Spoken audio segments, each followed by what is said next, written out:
Hi friends, welcome to our channel Adapa officials. నా పేరు భార్గవ్ శ్రీరామ్ సాయి. నేను 7వ తరగతి చదువుతున్నాను. ఈ కాలంలో పిల్లలు ఫోన్ పట్టుకుని గేమ్లు ఆడడం తప్ప మనకి జ్ఞానాన్ని అందించే భగవద్గీతను ఎవ్వరూ పట్టించుకోవట్లేదు. మీరు ఈ వీడియో ద్వారా మీ పిల్లలకు భగవద్గీతను నేర్పించండి. నా ఛానల్లో అందరూ వీడియోలు చూస్తున్నారు కానీ ఎవరు సబ్స్క్రైబ్ చేయట్లేదు. మీరు సబ్స్క్రైబ్ చేస్తే నన్ను ప్రోత్సహించినట్టు ఉంటుంది. 1వ ప్రశ్న, భగవద్గీతను లిఖించింది ఎవరు?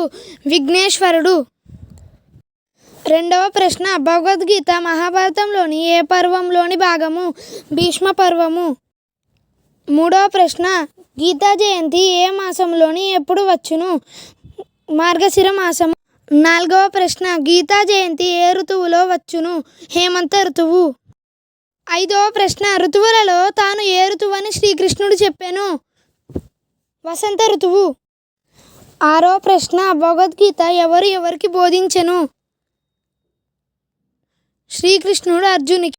7వ ప్రశ్న, భగవద్గీత ఏ సమయంలో ఆవిర్భవించెను? కురుక్షేత్ర సంగ్రామం. 8వ ప్రశ్న, భగవద్గీత బోధింపబడిన సమయంలో ఎవరికి సంగ్రామము ప్రారంభమయ్యెను? కౌరవ పాండవులకు. 9వ ప్రశ్న, పాండవులలో ఎవరికి శ్రీకృష్ణుడు రథసారథిగా ఉండెను? అర్జునుడు. 10వ ప్రశ్న, వేదములలో తాను ఏ వేదమని శ్రీకృష్ణుడు చెప్పాను? సామవేదము. ఫ్రెండ్స్, ఈ వీడియో మీకు నచ్చినట్లయితే లైక్ చేయండి, షేర్ చేయండి, సబ్స్క్రైబ్ చేయండి. Thank you.